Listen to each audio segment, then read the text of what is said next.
Let's start with a massive number, just to really grasp the sheer scale of this crisis. 2.27 million. Okay, that's literally the population of a small country.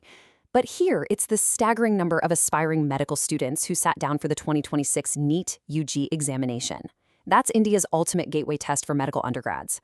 Imagine you have your entire future meticulously planned out, and suddenly, it's just hanging in the balance. And what happened next was honestly unprecedented.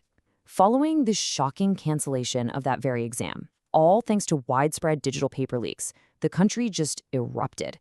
We saw massive youth-led protests, dubbed the cockroach protests, taking over the streets. These students were driven by pure exhaustion and anger, and it really set the stage for a critical nationwide debate on examination integrity. So, welcome to this explainer. Today, we're diving deep into the incredibly complex history of India's examination leaks. We're going to impartially unpack the facts, drawing from multiple sources, to really understand the anatomy of this crisis. We'll look at how the government has responded so far and the systemic reforms that are currently on the table to fix what looks like a pretty broken testing infrastructure. Here's our quick roadmap for today. First, we'll look at the 2026 NEET crisis itself. Second, we'll zoom out to a decade of leaks. Third, we'll see how the government steps in. And finally, reforms and the way forward. All right, let's jump straight into Section 1, the 2026 NEET crisis, the breaking point for millions of students. The 2026 crisis unfolded incredibly fast. The exam went down on May 3rd, right? But just 9 days later, on May 12th, the whole thing was scrapped. Investigators from the Central Bureau of Investigation traced sophisticated digital paper leaks, which spread like wildfire over Telegram and WhatsApp, all the way back to networks in Nashik, Maharashtra, and Sikar, Rajasthan. So a re-NEET was scheduled for June 21st, but the fallout was immense. We saw historic absenteeism. Over 270,000 exhausted, completely disillusioned students literally just didn't show up. When the results finally came out on July 16th, they were heavily shadowed by a really deep, lingering distrust in the entire system. Moving on to Section 2, a decade of leaks, looking at a recurring systemic vulnerability. You see, 2026 wasn't just some random, isolated anomaly. If we look back chronologically, it's actually a decade-long battle against evolving exam fraud. It's almost like an arms race. Back in 2015, during the AIPMT, candidates were actually using micro-SIMs and Bluetooth vests to cheat. Fast forward to 2016 and 2021, and we see interstate networks leveraging WhatsApp. By 2024, it escalated to something straight out of a heist movie, the brazen physical theft of an exam trunk in Bihar. And all of this culminated in the highly sophisticated rapid digital network leaks of 2026. The methods evolved, sure, but the underlying vulnerability was always there. And the true scope of this problem? It's honestly staggering. Over a 5-year period, paper leaks proved to be a massive nationwide issue.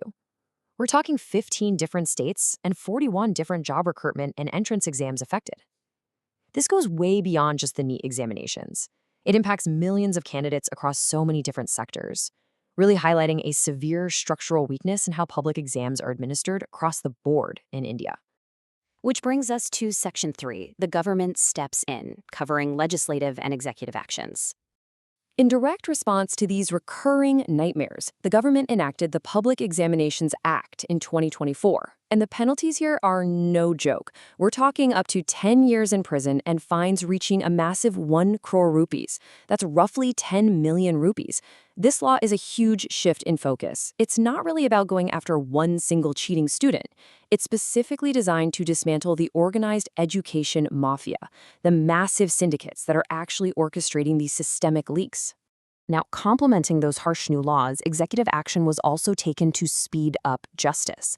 Prime Minister Narendra Modi announced the creation of fast-track courts. And the logic here makes a lot of sense. The Indian judicial system has massive pendency, right? Cases can literally drag on for decades. By setting up fast-track courts, the goal is to completely bypass those delays, ensure rapid accountability, and create a strong, immediate deterrent for anyone even thinking about compromising the exam process. Okay, let's look ahead to Section 4, Reforms and the Way Forward, exploring systemic solutions for the future.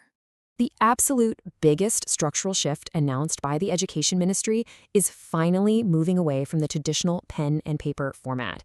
As history has painfully shown us, physical papers are just so vulnerable at multiple stages, whether it's the printing presses, the storage trunks, or the transport logistics. The proposed solution? the computer-based test, or CBT. By digitizing delivery, you dramatically minimize human contact with the test material itself. And the government's stated target right now is a full rollout of the CBT format for NEET UG by 2027. Following the crisis, the Radhakrishnan Committee submitted a really comprehensive report on exactly how to execute this overhaul. Their roadmap starts with restructuring the National Testing Agency, the NTA, by adding dedicated subcommittees specifically for ethics and test audits. They also strongly suggest reducing reliance on private outsourced delivery agencies. On top of that, they've proposed a DIGI-Exam system to stamp out impersonators, and they want to mandate heavy state involvement, meaning requiring district administration and actual police presence just to seal and unseal the testing centers. It's basically a full-scale security lockdown.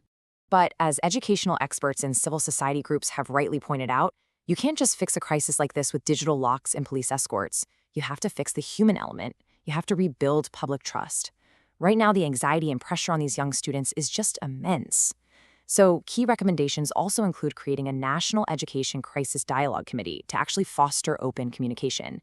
They want completely transparent, time-bound roadmaps released to the public, and critically, the launch of a student mental health mission. Because honestly, providing crisis support is just as important as upgrading the software.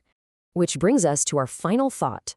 As the entire examination system gears up for this massive digital overhaul in 2027, the ultimate question really remains. Will these strict new laws, these fast-track courts, and computer-based solutions actually be enough to finally end the education mafia? Or are even deeper, structural changes to our educational and employment landscapes still required to rebuild the shattered trust of India's youth? It is definitely a complex roadmap ahead, but understanding the anatomy of this crisis, how we got here, is the very first step.